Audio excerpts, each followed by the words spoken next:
Fabien Gay, vous êtes sénateur PC de Seine-Saint-Denis. Bonsoir à toutes et tous. Je m'excuse pour ma voix, parce que je vais avoir un peu déraillé, mais j'espère que je vais être compréhensible pour le plus grand nombre. Je voudrais d'abord remercier les organisateurs de cette soirée, le collectif No Europa City, celles et ceux qui portent le projet Karma, l'ensemble des associations qui sont mobilisées ce soir. Moi, je suis très heureux que nous soyons nombreuses et nombreux dans cette salle. Il y a beaucoup d'intelligence collective ici. Et depuis tout à l'heure, on entend beaucoup de choses, et de bonnes choses. Nous avons une vision d'avenir, pas celles et ceux qui sont en train de nous gouverner. La vision d'avenir, c'est pas de vendre tout au privé, et tout au privé, comme on veut le faire avec l'UIS sur le projet Europa City.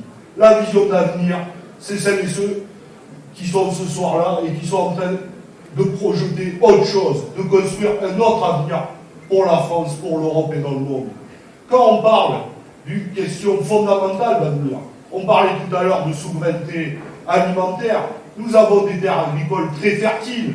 Il serait aberrant que nous allions à l'artificialisation de ces terres, alors que tout appelle à relocaliser l'agriculture et à faire de l'agriculture biologique.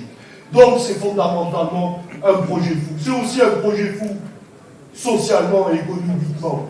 Parce que j'ai entendu beaucoup nous raconter que ça allait faire beaucoup d'emplois, 10 000 à la clé. C'est toujours les mêmes choses. Ils nous disent, ne dites rien, parce qu'il y a beaucoup d'emplois à la clé. Et moi je suis, comme Clémentine, un élu de la Seine-Saint-Denis. Et quand on a un territoire dévasté par le chômage, je comprends que ça peut parler. Mais en réalité, combien d'emplois vont être détruits avec ce méga projet, notamment les commerçants et les commerçants, notamment aussi beaucoup de centres commerciaux qui existent. C'est des milliers d'emplois qui seront détruits, donc ça ne tient pas la route.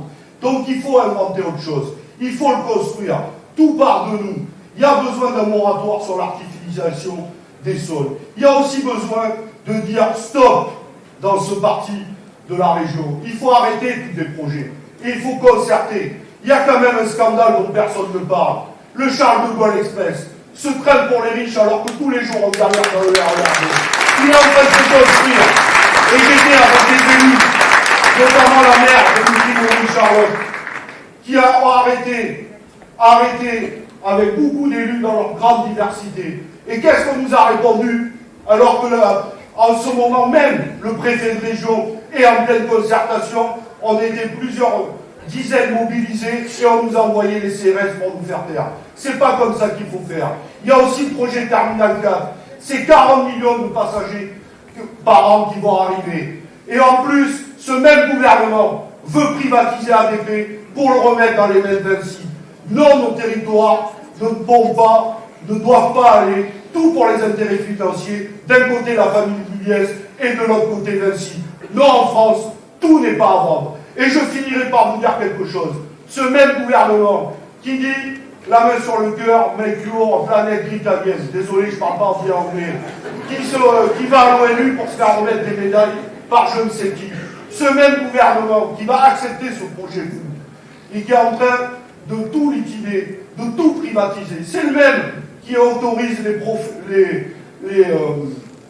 les forages offshore en Guyane. C'est le même qui va peut-être appuyer son bouton pour autoriser le projet de montagne d'or en Guyane, qui est un véritable scandale. Tout ça, il faut arrêter. Il faut une autre vision d'avenir. Dernière chose, parce que je suis un élu de la Seine-Saint-Denis. On a beaucoup d'accords dans cette salle, et moi je me félicite. Il faut continuer dans notre grande diversité. On a un débat devant nous. C'est la question des transports. Sur la ligne 17, moi je suis résolument contre le Charles de Gaulle Express. Sur la ligne 17, je ne partage pas totalement l'avis ici du plus grand nombre, mais c'est pas grave. Moi, je suis pour que cette gare qui est au milieu des champs, elle ne soit pas faite. Par contre, il y a des milliers de gens, des dizaines de milliers de gens qui travaillent à l'aéroport Charles de Gaulle. J'en ai dans ma rue à Vendémiaire, et je pense que quand on voit l'état du RERB, il faut rénover le RERB urgemment, et il faut aussi la ligne 17 pour les gens de la Seine-Saint-Denis, contrairement au Charles de Gaulle, qui ne s'arrêtera pas dans notre département. Voilà ce qu'il faut. Il faut des transports qui répondent aux besoins humains et non aux intérêts financiers. Je vous remercie.